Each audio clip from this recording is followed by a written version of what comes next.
Okay, I think we're about ready to get started. If everyone's seated and comfortable, there are some refreshments in the back. Feel free to go and get those at any time.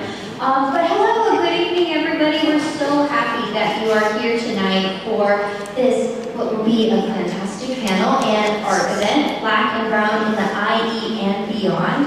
And so we're really thrilled to host a conversation where we take great information about local history, and then hopefully artists in the audience can be inspired to create, because at the Civil Rights Institute, we're all about forging connections between history, between art, between different generations. So we're really thrilled with this conversation. Before I begin, how many of you, is it your first time being at the Civil Rights Institute? Do we have any newbies?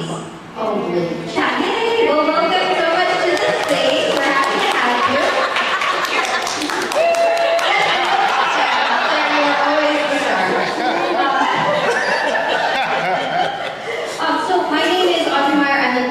Director here, which means that I help out with our exhibition and archive program. And so we're really excited to hear from the fantastic panelists, but also we find it really special to do this event here at the Civil Rights Institute, because after the panel, as we're thinking about how we're going to be doing some art, we're also going to invite you to go and take a look at our Homegrown Heroes exhibition, because there's some really amazing folks that are featured. Robert Bland, who helped with desegregation in the 1960s. Rosa Martha, who was leading, playing guitar alongside Cesar Chavez and advocating for braceros, and so many other leaders in there that hopefully will continue to inspire. Before we get going, I also want to make sure that we do our land acknowledgement before we begin. So we at the Civil Rights Institute of Inland Southern California respectfully acknowledge and recognize our responsibility to the original and current caretakers of this land, water, and air, the Cahuilla, Tonga, Luiseño, and Serrano peoples, and all of their ancestors and descendants, past, present, and future. This meeting place is home to many indigenous people from all over the world, and we're grateful to have the opportunity to live and work in these homelands. We always like to acknowledge that our bathrooms are in the back. They are all gender restrooms, so know that before you go. If there's any emergency, we always go through these glass doors over to Tio's Tacos. We'll get some Albert Pescas and wait for these to cool down. I like that. And yeah, just go ahead and enjoy. Really, this place is built from community and then supported by community, and just continues to evolve with community. So we all thank you for being here, and I'm going to turn it over to begin this conversation. Go ahead. All right, thank you. Thank you, everybody, for showing up today. Really appreciate it for being part of this wonderful event. My name is Juan Kellum. I am one of the partners of Vision Tolteca, and my other partner, Rachel here, our third, the CEO and founder. Unfortunately, she can't be here, but she's here in spirit. Vision Tolteca is a community-based arts and culture for-profit corporation, and our goal is to bring arts and culture to the communities. So today we're going to be talking about Black and Brown in the IE. It is a project, and the end goal actually is for an art exhibition at the Cheech in November. So myself being a former teacher of ethnic studies and AVID, I had to incorporate what I know. So the whole goal behind this is we approach this as everybody's entering this space on different levels. Some people are entering at preschool, other people are postdoctoral. So what we want to do is provide at least a base level of information, education about the histories of Black and Brown people in the IE. And from there, potential artists can take that information and submit a piece for consideration for the show in the Cheech in November. Okay. I forget anything, Rachel? Okay. She's the one who keeps. So, without further ado, we are going to start. I think I'm going to have the panelists introduce themselves because they sent in some wonderful bios and I don't want to mess things up. So if we want to start at this end and just work this way, just take a couple of minutes and... All right, so just introductions. So hey, does it work? Yeah. I'm Jen Tilton. I'm on the board of the Civil Rights Institute. I also co-direct the People's History of the IE and work with the Bridges Project side job for which I'm paid is I teach at the University of Redlands in ethnic studies. I like that. Hi everyone, thanks for coming out tonight. I'm Stephanie Williams, Executive Editor with Black Voice News and the IE Voice, and I'm on my way to retirement one of these years. Anyway, I'm excited to be here tonight. Thank you.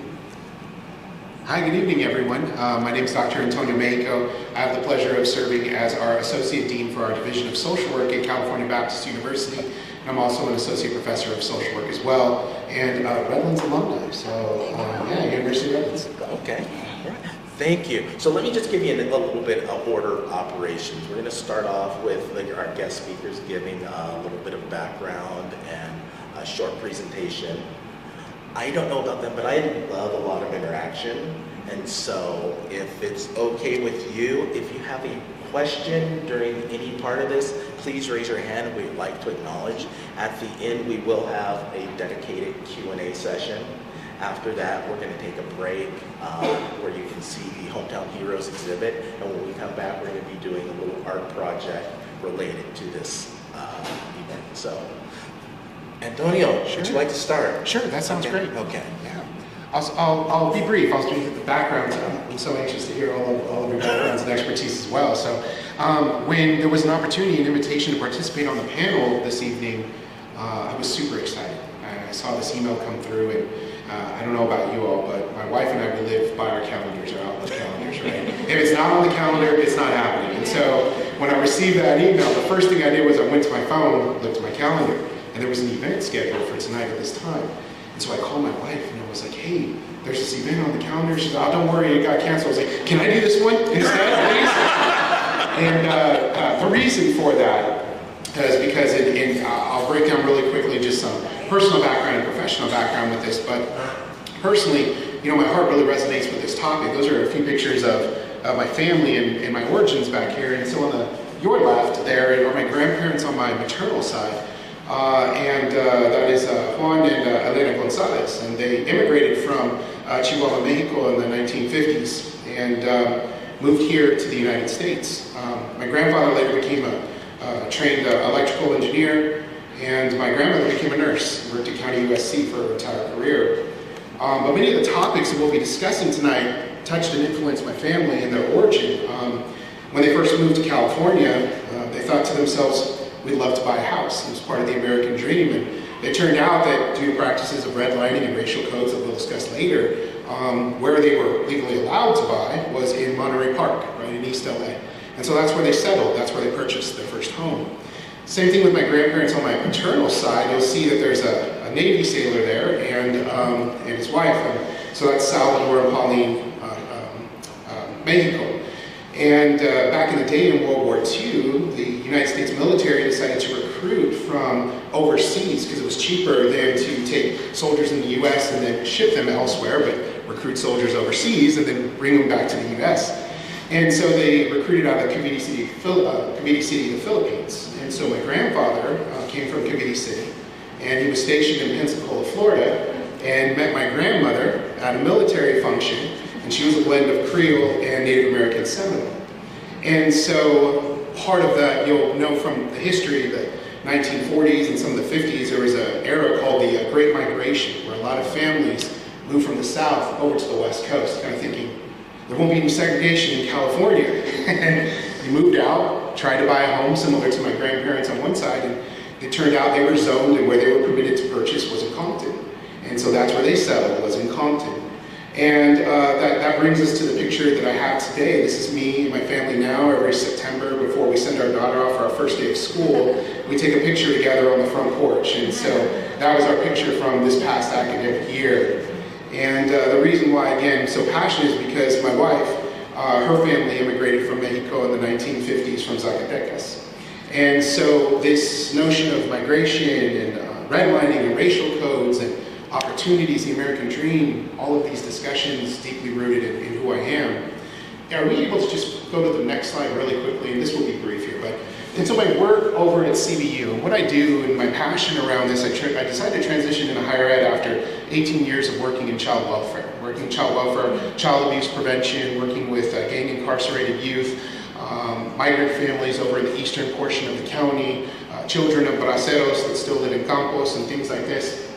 And it's been to promote opportunities and equity for our black and brown populations. And so recruitment events for middle schoolers and high schoolers, bringing them out to CBU, showing them the diversity of our faculty, the degrees that we offer, and said, you belong here. There's a place for you here. We want you here.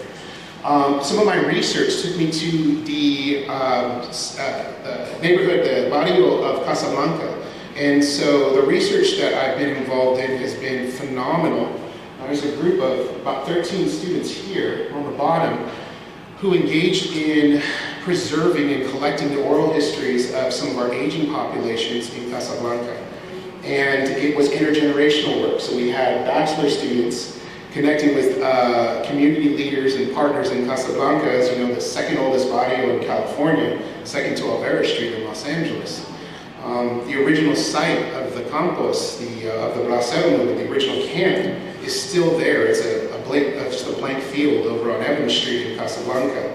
And they heard from all of these elders in the community who shared their stories of growing up in the camps, working at the Victoria Packing House, what it was like to experience the desegregation of schools when they were first sent over to Ramona High School. And so history became life, it became relationships. And so we published a lot of work in that, and the students actually put together a short film highlighting all of the work and recording that. And then finally, the other piece is, my passion is many of our students, our population in our division of social work, primarily are first generation students of color.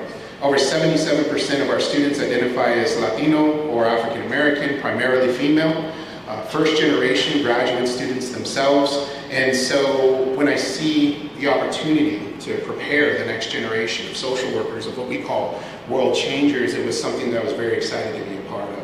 So that's just a little bit about me and my background. It's a pleasure to be here tonight. Well, hello again. I'm gonna, before I start on my presentation, just to give you a little bit of my personal background. My father's family arrived here as part of the Great Migration from Louisiana in the 1940s. My mother's family has actually been here since the late 1800s. We're kind of one of those unusual families that didn't migrate, at least her side of the family did not. And the reason I felt compelled to be a part of this discussion tonight was twofold. One having to do with our reporting that I'll talk a little bit about in a minute. But the other part is, my mother has passed on now. There's one story that she told me again and again throughout my lifetime, and it was about one of her most traumatic experiences as a child. And she lived in the downtown San Bernardino area on 2nd Street back in the day. In the 40s, when they came through to gather up the Japanese residents, one of her best friends, her elementary school friends that lived on her block that she played with every day, that family was taken away from the community and they never returned. And so she always, I think that marred her in a way. And in looking at some recent research, you know, it proves that that does have an impact on young people beyond those that are, you know, being taken away, but their family, their friends, their community are also impacted. And then beyond that, I have in my expanded or extended family, we have several blended couples, El Salvador, Mexico, and places like that. So the immigration issue, you know, really resonates strong because although they're all citizens, they come from blended families where some members aren't citizens. And you know how it is with black and brown people. I mean, once you're in the family, we don't care how extended you are. And so there's this like rallying in our extended family. How do we prepare ourselves to be best able to support them should something occur? So anyway, that's another motivation, personal motivation for me. When I think about the black and brown community and the things that we have in common.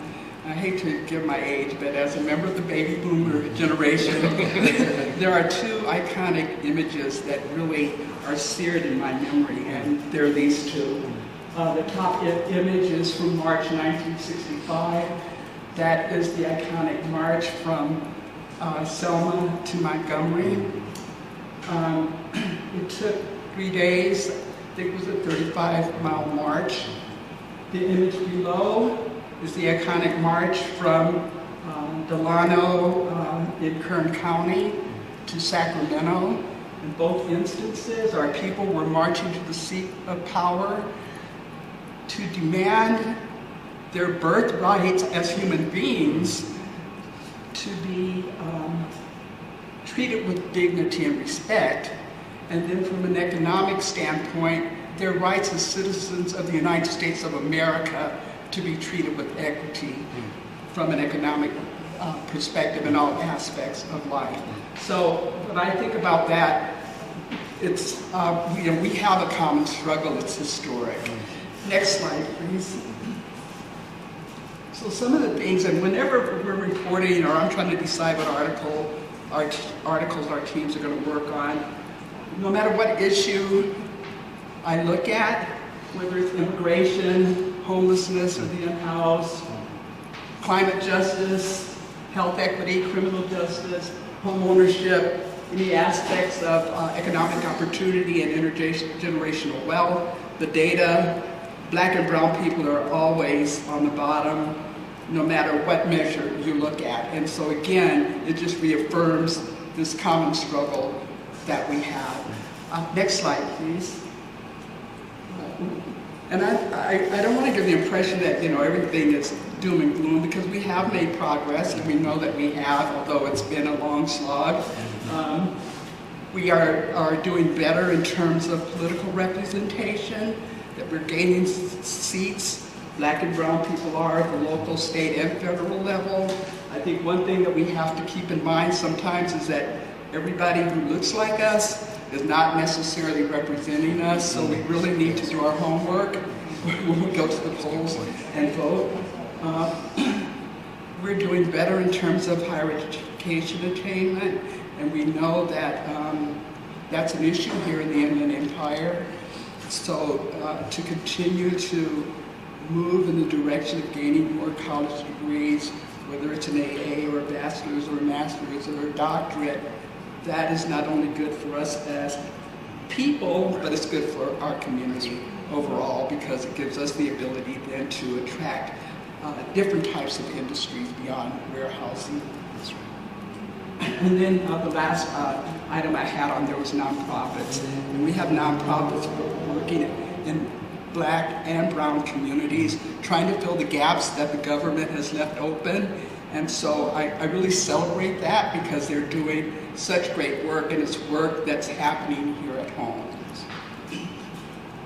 So now when we talk about media opportunities, I would really like to see us have more community conversations like this, where we bring black and brown people together so that we can use those opportunities to push back on some of the myths and disinformation that is constantly being filtered out, primarily through social media. Face-to-face conversations can really help with that. More collaborative reporting, and that's something that we at Black Voice News are really committed to doing more of this year and going forward in time. And then another area is cross-publication. And I think about opportunities I've missed in the past. In recent years, we've done very in-depth reporting on in-custody jail deaths, for example. The majority of those deaths that occurred in 2022, I think it was, that really had the community up in arms, the majority of the inmates that died were brown people, right? And there were some black, but mostly brown. Our report focused on that, and it was a very in-depth 4-part report with the video.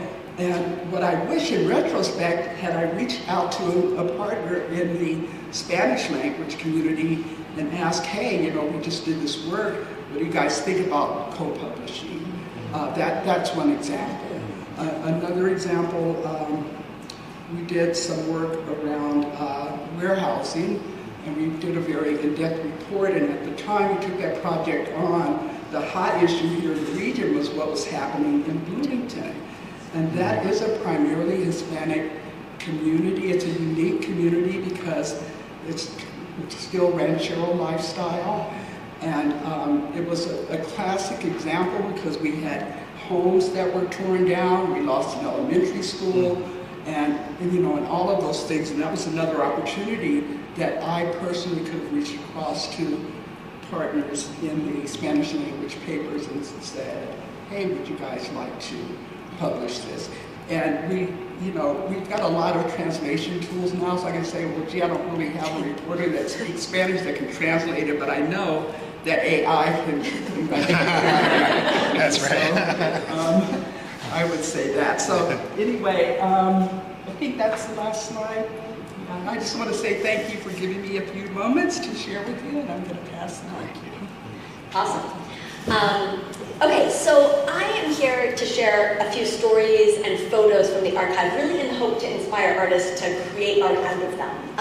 So my name is Jen. Again, I work with the People's History of the IE and the Bridges Project. And these stories and the photos that I'm sharing are not my stories. I'm from San Francisco, a white girl from San Francisco, not from here.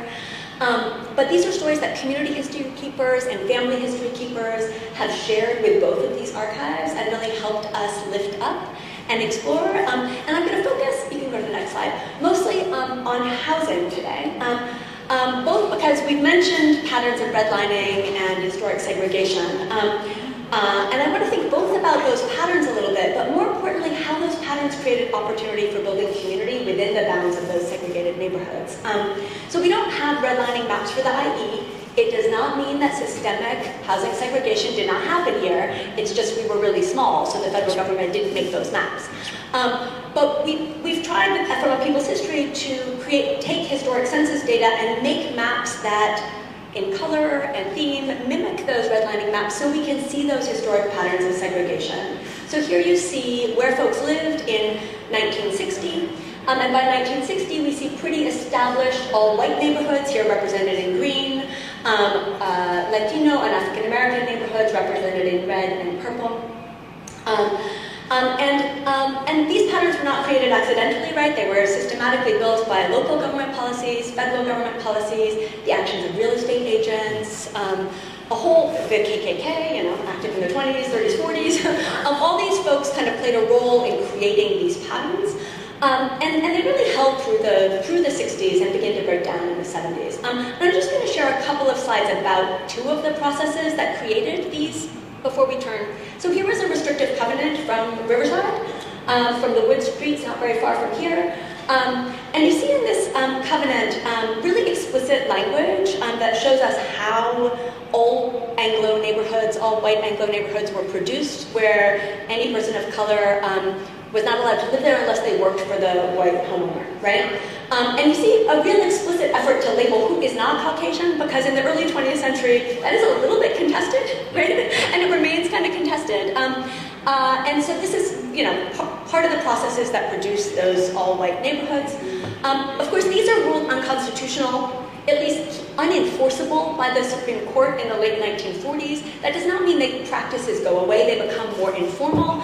And so if you can go to the next slide, we can hear Jimmy Jews in just one second when you click play, talk about his experience moving to San Bernardino in 1962, I think, where he tried to move closer to where he had just gotten a job at Patton Hospital, and he wanted to move to the east side in the Del Rosa neighborhood in a time when that was all white.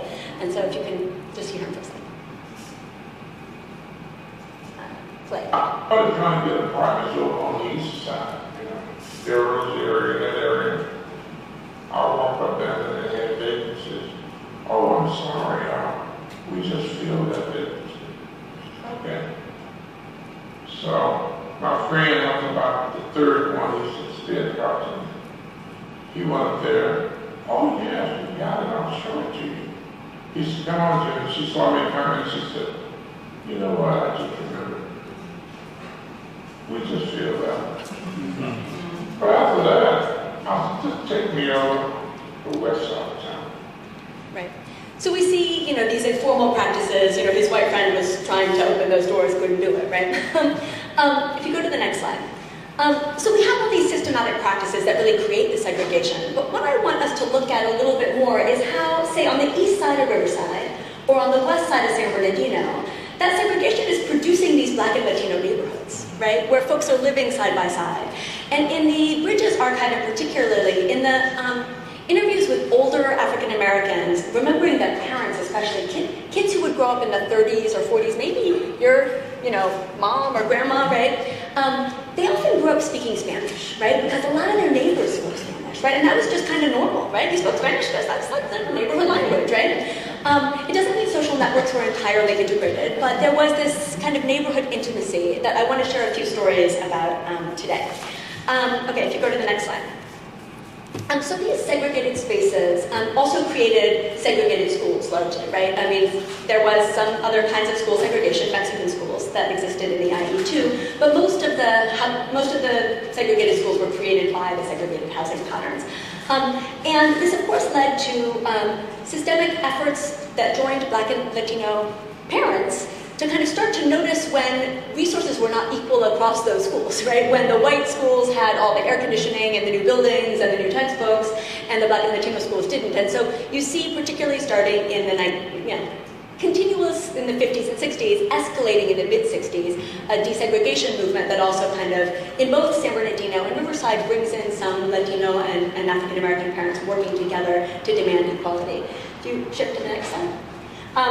So, in fact, in San Bernardino and Riverside, on the same week in September of 1965, both districts have school boycotts and freedom schools. There's some kind of great newspaper coverage of it.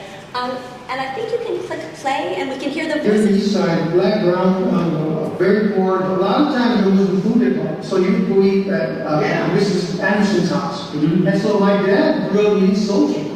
And many of those friends who were black knew about Chile Verde, and knew Regine Butts, other family blacks who grew up eating Mexican food, because when they didn't have food, food would go to like that's when we opened up in 1963. I don't remember my mom turning down anybody at a restaurant we didn't have one. And it was no big deal. I mean, my mom and dad did bad in life. But that's how our community was back then. That was the beauty of it. It was that we took care of each other, and it wasn't this colored thing. It was like a settlement house. We had Girl Scouts and Woodcraft Rangers and field trips. The park was the heartbeat. Park Avenue had black businesses all the way from 14 to... Sorry, I didn't have quite the full clip, but this is Bill Medina and Susie Medina talking with their neighbor Melba Scott, right, about their experiences and memories of this vibrant, really integrated neighborhood. So, go to the next slide. Sometimes in these spaces, Black and Mexican neighbors living side by side engaged in other kinds of informal advocacy for each other educationally. And I'll just share one story from Alma Patterson, who Kathy and I interviewed twice. She's in her 90s, she's awesome. And she told this story about her mom, Ruth Patterson, who's a pastor's wife. Their family helped start almost every AME church in the IE were started by her husband, Toussaint Patterson. But she was volunteering in the PTA all the time, right? And her kids went to Mount Vernon when it was majority white still, but some African-American students in it. Most of the Mexican kids at the time in the neighborhood were sent to Ramona, the Mexican school. If you just can show us a slide. Yeah, so that's a photo from Ramona School in 1938. And she thought they were having to cross a big street to get there. It was further from their home, and she was like, why are they going to this Mexican school, right? And so she began to advocate for her neighbors. She began to say, look, you don't have to go to the Mexican school, come to Mount Vernon, right? And she advocated, it's your right, and she advocated and helped some of her neighbors transfer to Mount Vernon. Lovely little stories. So now I don't want to say, the folks were connected in neighborhoods. Most social networks and political organizing was separate, right? There were Black social organizations, Mexican social organizations. Here are two of my very favorite photos, the Cosmos Club from 1940, San Bernardino, and the Queen of 16 de September in her court in Redlands in the late 20s. So these were kind of often separate social networks, but sometimes these institutions that were, say, a Black institution or a Latino institution became broader neighborhood centers. If you go to the next slide. This is really a story that is Kathy's research more than my own.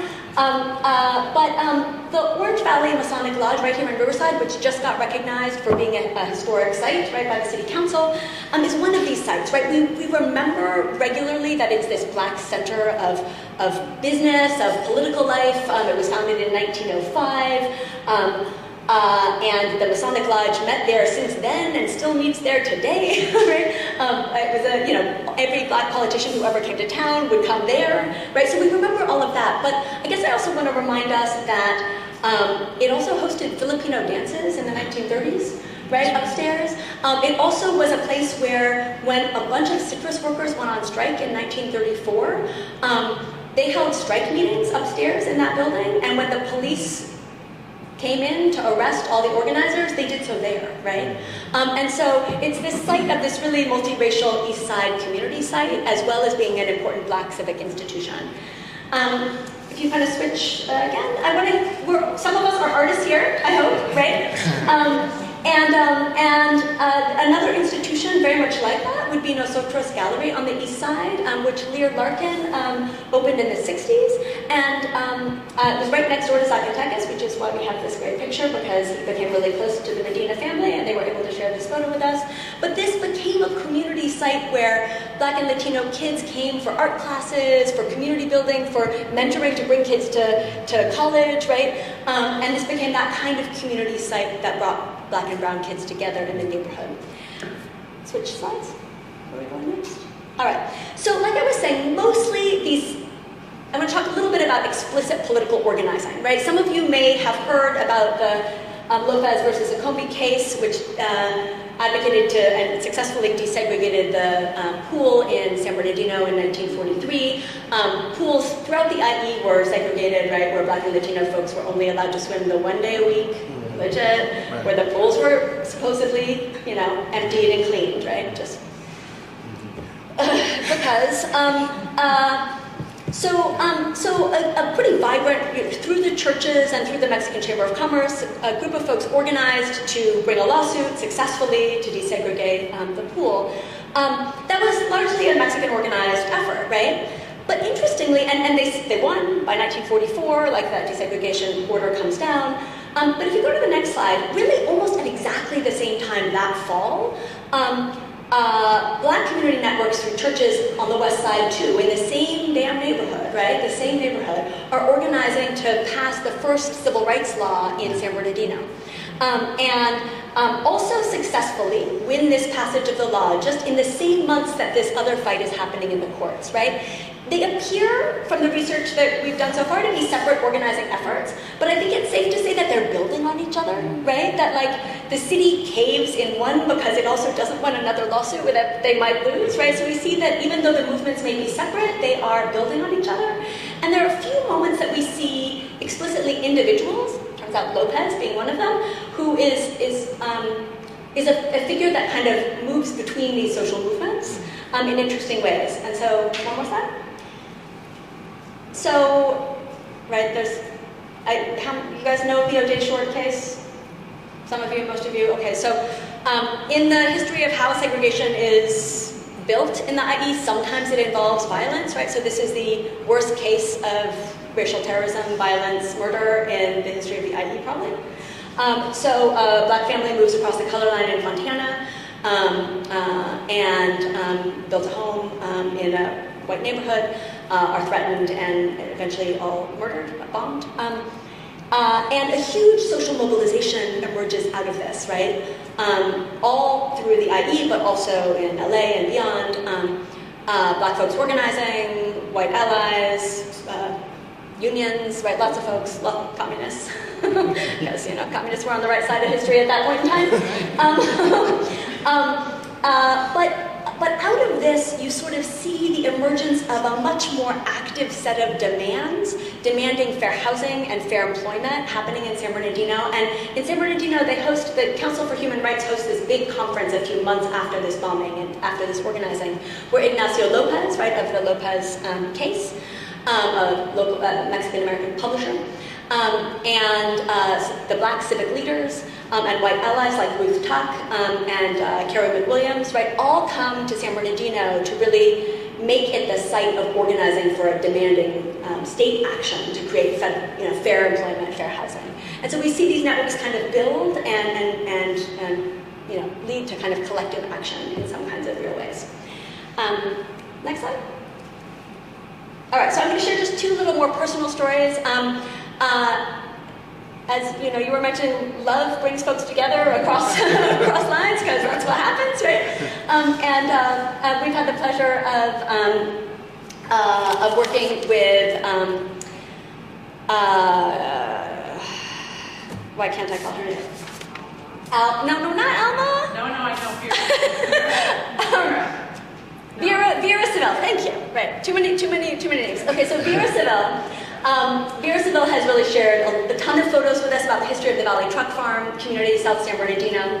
But her family has multiple stories of this kind of folks coming together across racial lines, and reminds us of how, in a way, Black communities have often become the welcoming space that welcomes folks, as you were kind of talking about, right? Like at a time when folks were not necessarily allowed to marry, right? They'd be welcomed in Black communities, right? And so Vera Seville's grandma, Vera White, marries Pedro Campos, and they lived together in a home in the valley for a long time.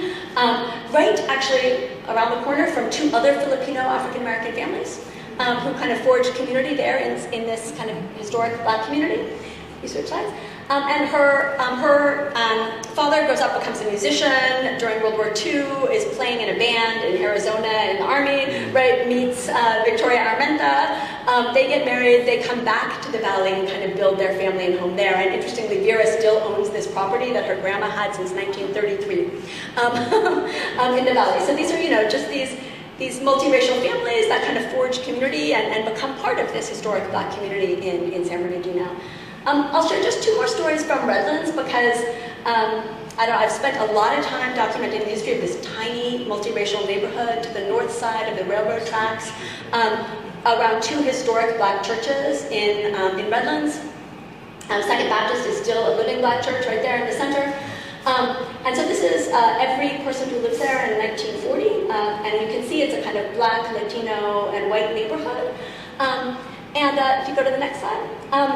Right, in this neighborhood, there are segregated recreation facilities. Next slide.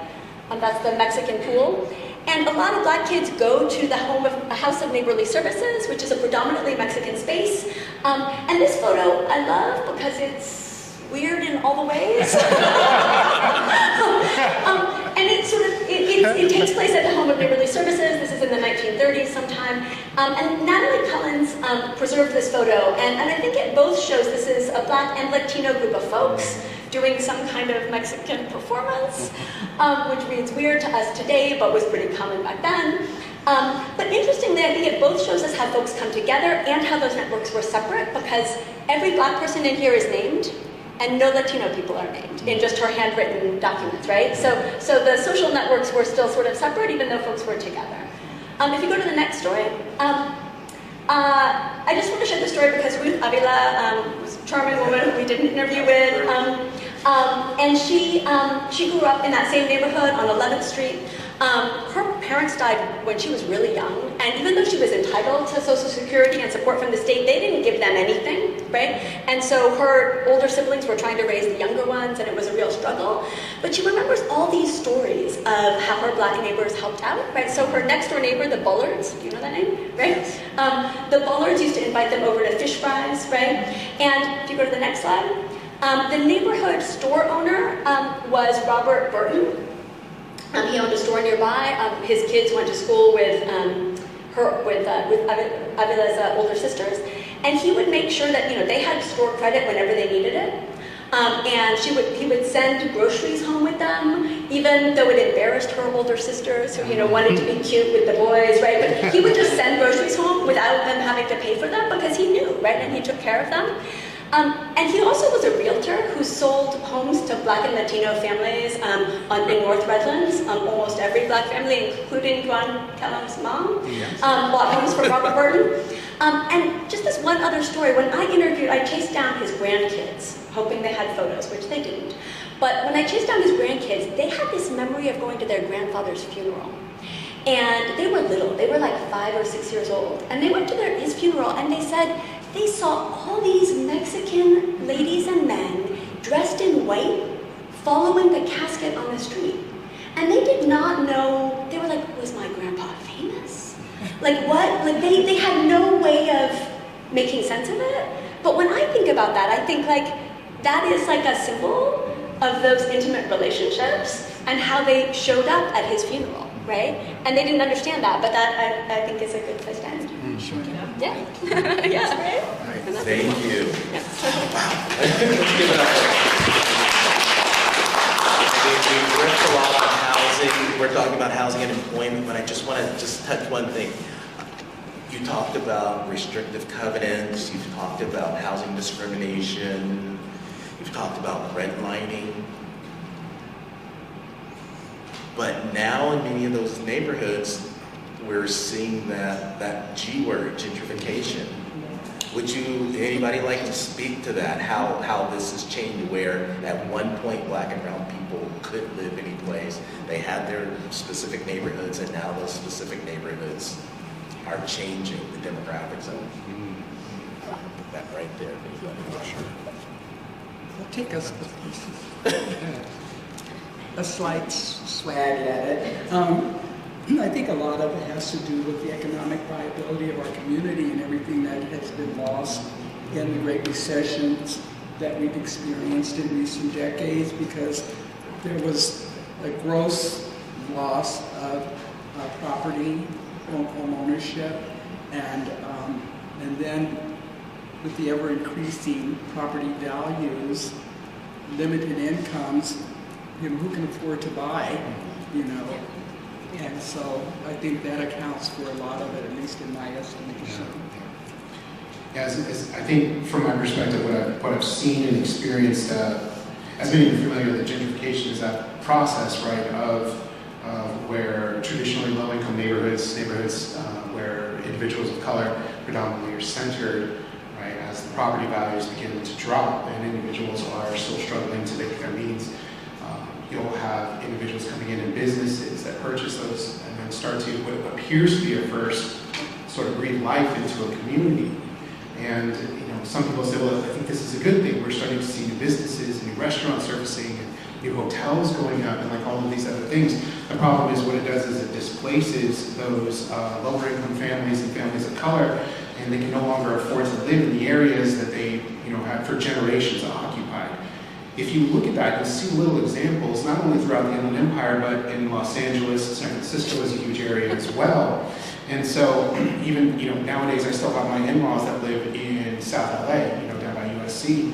And the property value there in those homes have skyrocketed, right? And we're talking about homes built in the early 1900s. No central air, all in there, pretty run down in some neighborhoods, selling for $1.2 million because developers are coming into those areas. It's companies that are purchasing the homes, it's not individuals. And so then what happens is that rent goes up, and individuals in those areas can no longer afford to pay the rent, and they're displaced into other areas. We see elements of that here in the IE. For those of you that grew up in the early 1980s, 1990s, early 2000s, if you looked at areas of Rialto, Montana, Redlands, Riverside, you started to see that influx, right, of funding, and it's exciting to go in and to visit these areas. But if you look at the dynamics, if you were to take those maps, for example, and you were to chart them now, the demographics will look very different of the individuals who can afford to live in those areas now. And as we see increasing costs of housing and all of food, the basic necessities going up, what we're also experiencing is many of those individuals that are displaced are moving into multifamily homes, right? And some of those homes aren't built to support multifamily homes. They were single-family homes that were originally zoned for. And so what you start to see, and you can see elements of this, if you travel around the IE and you look at particularly the areas of suburbs, if you were to take a picture, a snapshot of the 1980s or 90s, and you look at those now, this is where you see multiple families living in one home in these areas. Streets that used to be open for parking, right? And you're driving down, suddenly you're looking for parking, you can't find anywhere. That's because we you have 2-3 generations living under one roof, everyone's got to go to work, everyone needs a car in Southern California, and you start to literally see the landscape, the neighborhood demographics shift over a period of time. And what you also start to see is an increased rate of unhoused, individuals also, right, searching for homes. And this is where you also see this merger, sort of, blurred lines of homelessness metastasizing, if you will, into other neighborhoods. I live in a suburban neighborhood myself, and it's not uncommon now, right, that you have several individuals who are unhoused coming into the neighborhood. They're hungry, they're looking for food, or they're looking for work, or they're looking for water, in the summer, and all of these other things. And so what we're starting to see is gentrification has its immediate impact on the areas that you see that are being developed, quote unquote, right? By whose standards would developed mean? That's one question that we want to ask. But then the other component is, if you look at the surrounding areas, you see a transformation as well, a ripple effect. The only thing I would add is that one thing that enables this dynamic of gentrification is the inequality in who owns their own homes, right? I kind of crunched the numbers from our kind of historic census data, and a higher percentage, Black folks in Riverside, just speak of Riverside, in Riverside County, in 1940, roughly the same percent of Black folks own their home today as own their home in 1940. But the white homeownership rate has almost doubled, right? And so, we invested in home ownership, right? But we invested in home ownership that largely benefited white folks, which means that it's easier to hold on to property. It means I inherit my parents' property, right? Which enables me to buy property in a way that's harder for Black families who maybe didn't own their own property or lived in redline neighborhoods where the property values didn't go up, right? And so just that feeds that dynamic of gentrification, so that, because if you're a homeowner, you can conceivably maybe profit off that increase, right? But if you're not a homeowner, you are simply screwed. Let me kind of follow this up with another question. How has the transportation, warehouse, and logistics industry, and you alluded to Bloomington, so I think how is that causing or contributing to the displacement and pressures on Black and brown communities as far as housing goes? And we can even add the closing of Norton, as part of that. We can get to the employment a little bit later, but.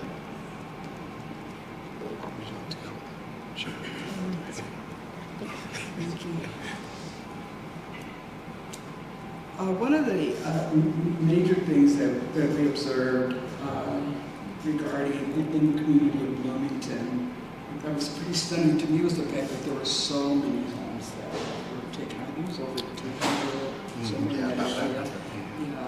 And so that was pretty shocking. The other piece of it was the members of the community just kind of like, what's fair for them if they come in with an offer, is this the best I can get? Should I hold out? It's all those kinds of decisions. And then if you hold out while everyone around you is selling because they feel that's really their best and only option, then do you want to be the one family that's left in, the middle of this chaos?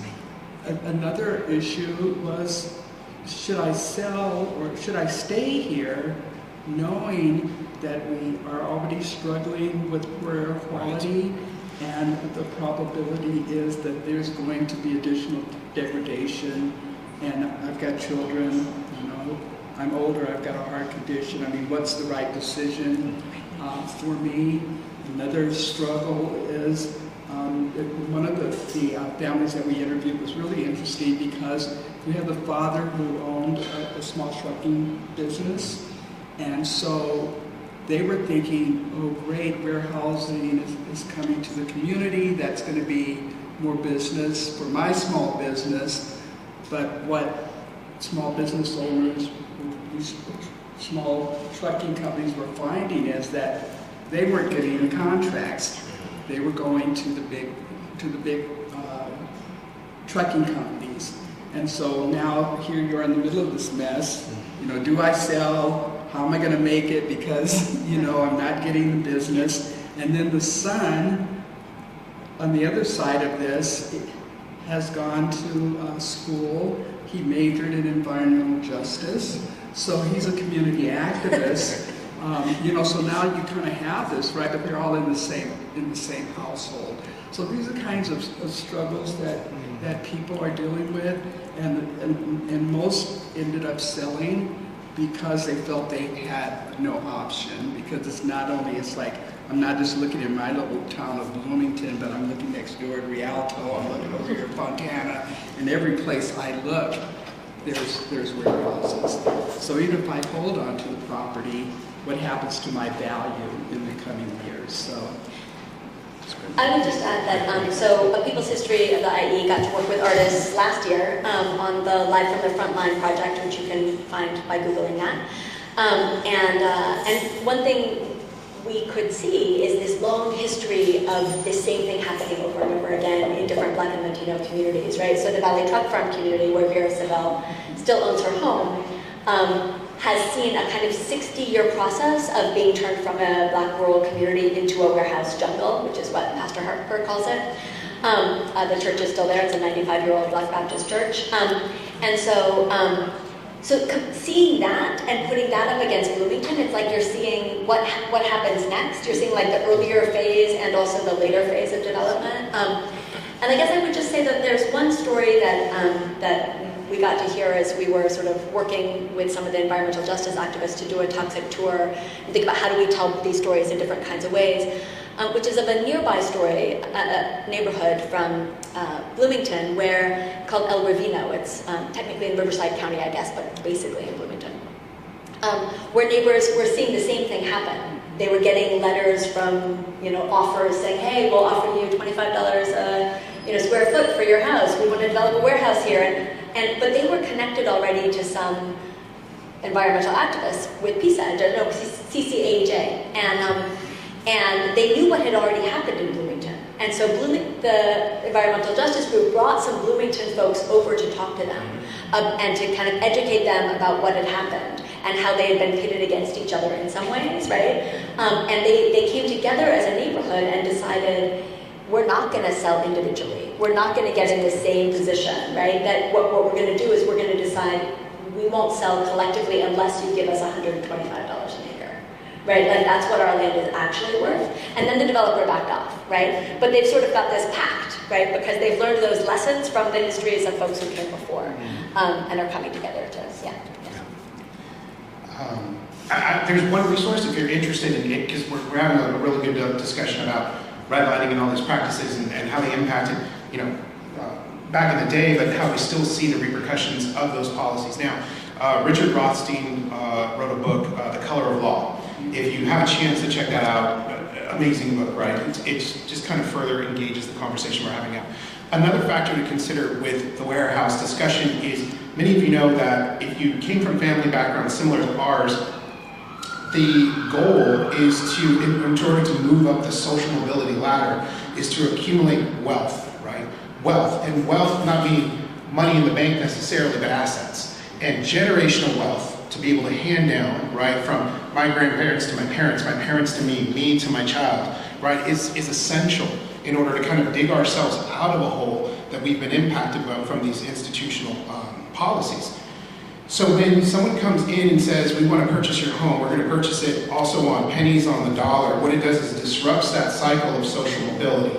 So what happens is, especially in today's market, you know this, if someone were to come in and purchase your home, let's say they pay for the home outright. What are your options in terms of purchasing another home and trying to hand over generational wealth? You will be in debt again at a higher interest rate. You have a mortgage payment again when you were maybe close to finishing off, or if you were lucky enough, God willing, the home was passed down to you, you didn't have a housing payment at that point. And so the cycles, you've just dug yourself deeper into another hole, and this is where generations are struggling with that. It also perpetuates cycles where generations stay rooted in where they are because of this desire to accumulate, the need to accumulate generational assets. So for example, my parents, they sold us the house. I live in the house that I grew up in, right? And they did this strategically where they paid down as much of the house as they possibly could, got into a situation where now they could purchase another home, right? And then pay that off. And then we have, a lower interest rate and mortgage, right? The goal isn't for me and my wife to take that equity, purchase a bigger home, live this big dream, right, and have the acre house and all of these other things. It's to pay down the house as quickly as possible to give that to our daughter, right, so she doesn't have a housing payment, so that she doesn't have to worry about the influx of rent and the cost of living. She can focus on her education. What we also see strategically too, and I won't take us too far off topic with this, is when we talk about warehouse industry and we talk about other forms of labor, blue-collar labor, what we also see is there's a generation of individuals where you see by age that are choosing to work in blue-collar jobs in strategic industries to help their children acquire that generational wealth. So what we see in like higher ed, for example, is if you look at service industries, individuals that cook your food while on college campus, clean the housing dorms, do the repairs of all the carts and materials on campus, their children are going to those schools, right? That's exactly it, either for free or for a very, very much reduced rate on tuition.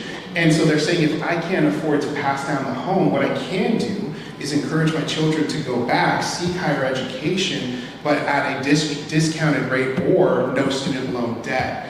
And so what you're seeing is that for many communities of color, things like the housing discussion, gentrification, the warehouses, those are disruptions to that process of trying to move your way up the ladder, and that has generational consequences, right, for the future. Yeah. So let's take the next step. What jobs did these black and brown people do historically, and now in the comparison, the intersection between the two? I mean, do we look at today's generation? Are they going to have that ability to go out and buy a property in these neighborhoods that either they grew up in or within communities that they're familiar with? Sure. Well, I guess I'll answer the historic question. So I'll speak of Cheryl Brown, right, founder of Black Voice News, right, talks about how when she was a girl growing up in San Bernardino in the 50s and early 60s, that the only job she could get as a summer job was cleaning hotels, right? There was like absolute categorical segregation from better jobs, right? Norton Air Force Base and some of those industrial spaces offered better paying jobs, more opportunities, especially as we get into the kind of 60s, right? But even at places like Kaiser Steel, where Black and Latino folks got a lot of jobs, at the railroad, where folks got a lot of jobs, there's pretty significant internal segregation of what kinds of jobs folks got. The hardest, dirtiest jobs, right, routinely went to Black folks and Latinos. In early years, unions were segregated, right? Excluded Black folks from the union. So we saw a lot of that. And people are advocating in the 60s and 70s to take down those barriers, and 80s, right? You see like over and over folks challenging the exclusions and hiring, even during eras where institutions were supposedly committed to affirmative action. So there was a lot of segregation in the job labor force. I'll just add a little bit to what Jim was saying, and I think, my generation, the baby boomers, many of us were able to take advantage of the benefits that came in that short window when the Civil Rights Act was passed and affirmative action was implemented. There were a lot of jobs in industries like I worked in the telecommunications industry, for example. Companies like the gas company, the power company, places like that really gave my generation an opportunity to build a good life for ourselves and for our children, to be able to afford to pay their college tuitions and help them get their first homes. But I say it was a very short window because in my immediate family we were kind of like two generations. There were three of us, and then my mom had like this 11-year break, and then she had three more. Where the three more, by the time they came along, that affirmative action window was like, slamming shut. And so the opportunities that they had were limited, for the types of opportunities that I personally was able to take advantage of, and my other two sisters. And then as you move on now to the next generation, certainly, more have an opportunity for a college degree and so forth, but not everybody chooses to go to college, and so for those that chose not to, a lot of the jobs, that blue-collar jobs that used to provide opportunity, now they've become part-time jobs without benefits, without regular schedules, and so now, their life experience is totally different, so those opportunities are no longer there. I would just say that things have changed, and now with what's happening currently, we don't know which way the wind is going to blow. It's very possible that those opportunities will become less and less, and not only because of what's happening from an administrative standpoint with the federal government, but also because of technology, because we know that robotics and AI is going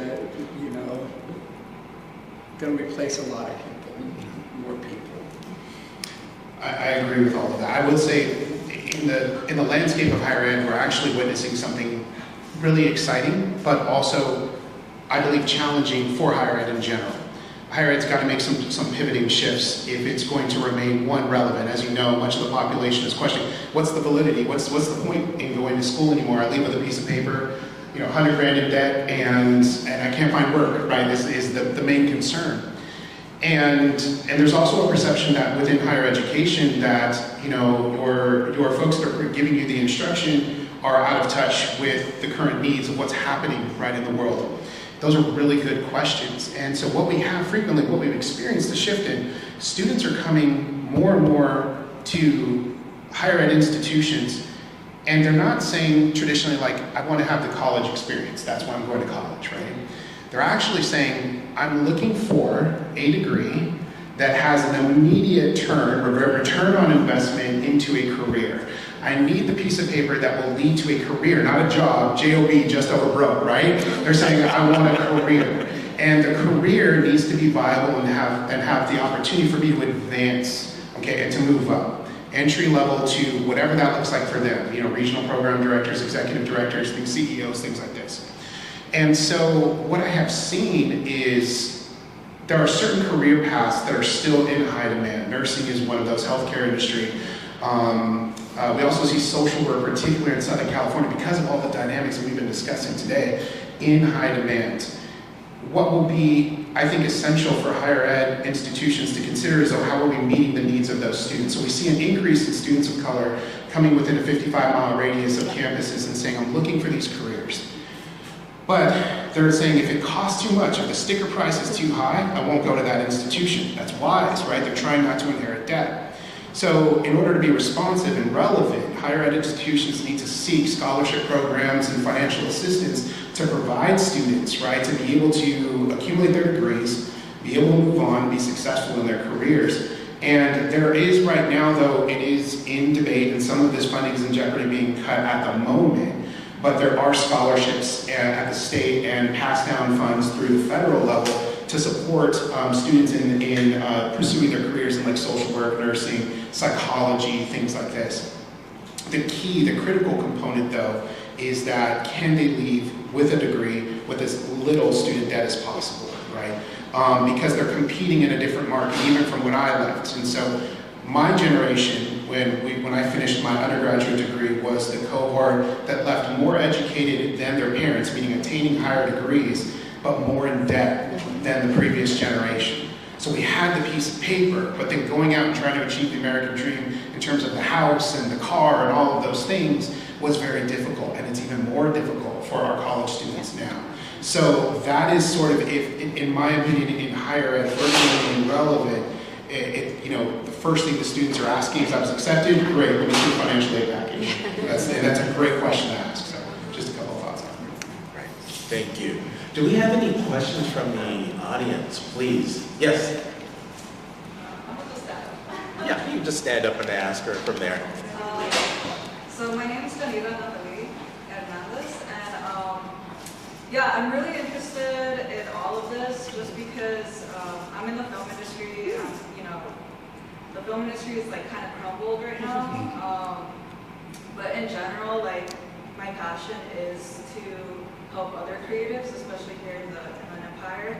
And I do feel like, especially here, like those that do become educated in creative fields, because there aren't many quality jobs in those fields here, a lot of people seek them out elsewhere, right? So like now with like the warehouses coming in and, you know, taking our land and, you know, creating these jobs that aren't quality jobs that, you know, you could sustain your families and like build generational wealth, have generational housing. I guess like, how do we create that for ourselves? How do we create free workshops, you know, to educate people, not just students, like and younger people, but also people that aren't students anymore, you know, like in their 30s, 40s, who are still capable of working, you know, and like are competent. And so like, I just, thank you so much for this. I feel like I'm getting a lot out of this. But yeah, I am definitely like, just trying to figure that out. I'm doing a lot of research. I just started this, it's not a nonprofit or anything, it's literally like my passion, like trying to like help folks. But it's called IE.filmmakers, like you can find us on IG. And I'm doing like pretty much like a year-long survey on like filmmakers that are here and what they need, what their current income is, like, you know, what they're looking for in terms of spaces out here, because, you know, I do feel like, in my mind, I feel like creative fields are a solution for the Inland Empire in terms of like quality jobs, and I think if we can just build more spaces where there is like free education or affordable education, like we can start, you know, getting into like remote jobs where it's like we can stay here, but there's like remote work. We can build our own jobs here, you know, like I feel like the film industry in general, like that's just an umbrella for all of these other jobs, not just filmmakers, but also like historians, archivists, catering, like it just builds so much. So yeah, I just wanted to express myself in that way. But thank you so much. That's great. Thank you. That's great.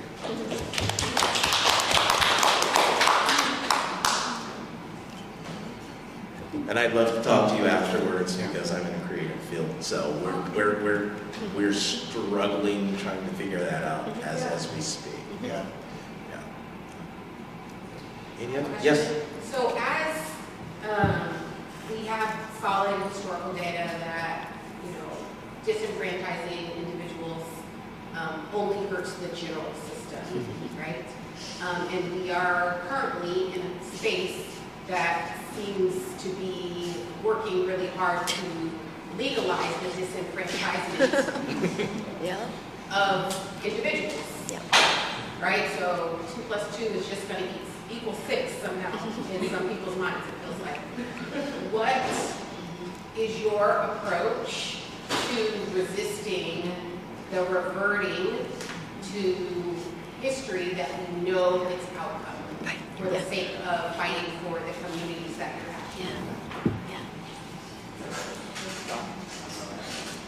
Yeah, it's the $24,000 question. I mean, one is we keep telling the histories and we keep building them and we keep teaching them. We got a bunch of ethnic studies teachers in the audience who are building lesson plans out of the archives that we were talking about today, right? And we're just going to do it and engage our students in doing it and using that material to envision the worlds we want to build.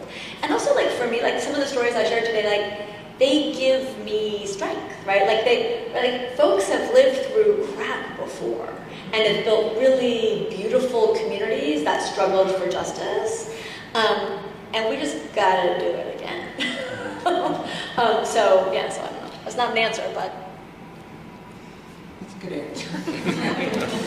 I would say from the paper's perspective, we try as much as possible to do as much in-depth reporting as possible so that we can not just give the headline, but give what's under the headline, and then not only how it's impacting us locally, but nationally, but what is the local impact. And then we try to follow those up with community conversations like this. I also do a weekly column, and that's part I love because I can be, just speak my mind. I don't have to worry about the lawsuits. And so I try to incorporate that historical perspective in addition to my, critical commentary. And as often as possible, I try to include some type of call to action, whether it's, call here, email this, do this, go to this, as much as possible. So that's, and then also networking within the community with the nonprofits that are on the ground doing the work. And then in addition to that, we have an in-house data team that does a lot of analysis around issues at the local level, and at the local level for the broader community, and at the local level specifically for the Black community.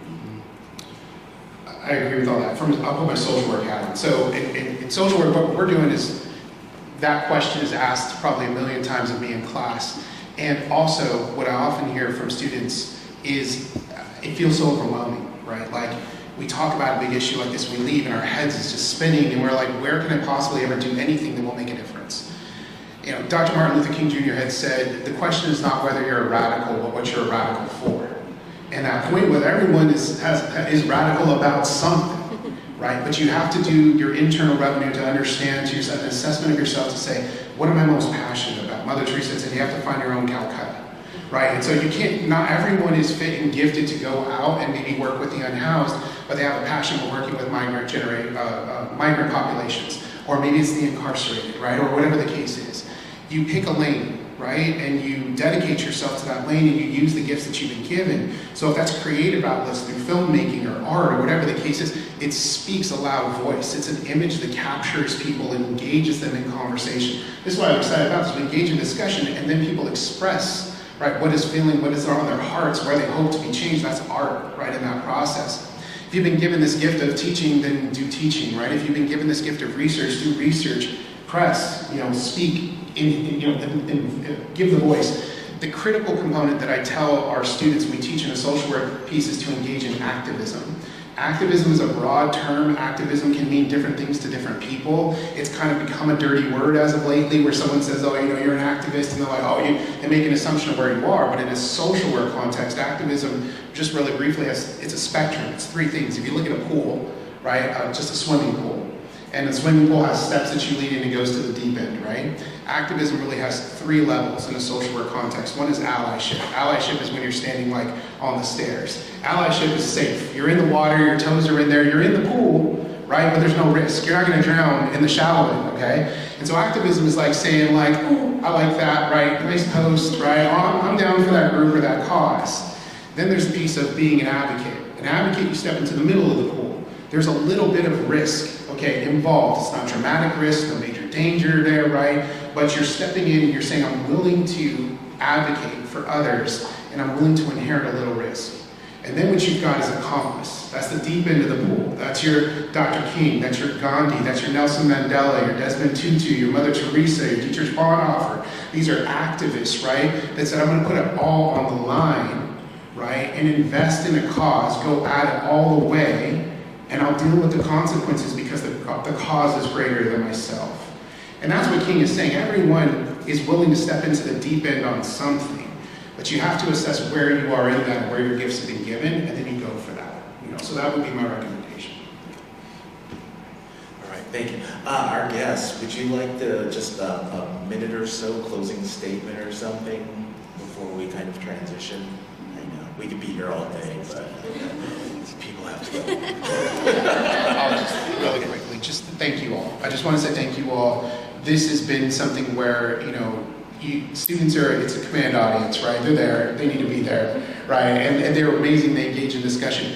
But to voluntarily step into a room and you all gave of your time and your passion this evening to be here and engage in this discussion, for me as an activist, this gives me hope, right? It kind of reminds me you're not floating out on an island, you're not alone, there's other people that are willing to engage in discourse, not argument, right? And come in with an open mind and open heart. So genuinely, I just want to say thank you for that. Thank you. Okay, I'll say something. So this is just an invitation, right? The stories I shared with you, some of you already collaborate with us, but the stories I shared are only built by us, by like everyone here. So, you know, if you want to collaborate in any way to help build these archives, build these stories, activate them as artists, you know, reach out to Kathy or me or Audrey or Sabrina, and right, like all of us are kind of working together to lift up this history and build it. So come build with us. I would just like to say a couple of things. Number one, thank all of you for being here because, you know, you're the community, you're the ones that are going to make whatever changes happen. We have to create that together, so I just wanted to say that. I also wanted to say, in terms of art and culture, we know that culture is the foundation of any civilization. Culture leads the way, and so we got to celebrate the artists and support their efforts. And then the final point I would just like to make is that if you have stories, if you hear stories, reach out to us at Black Voice News, info at Black Voice News, and let us know. And we're happy to tell those stories. Thank you.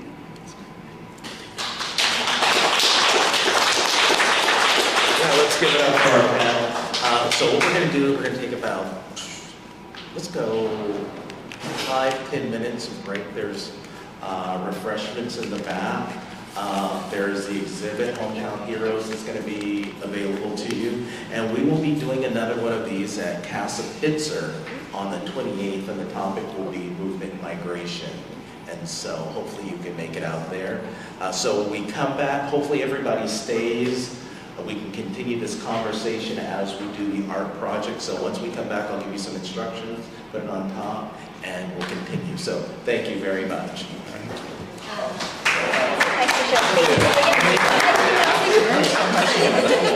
This is amazing.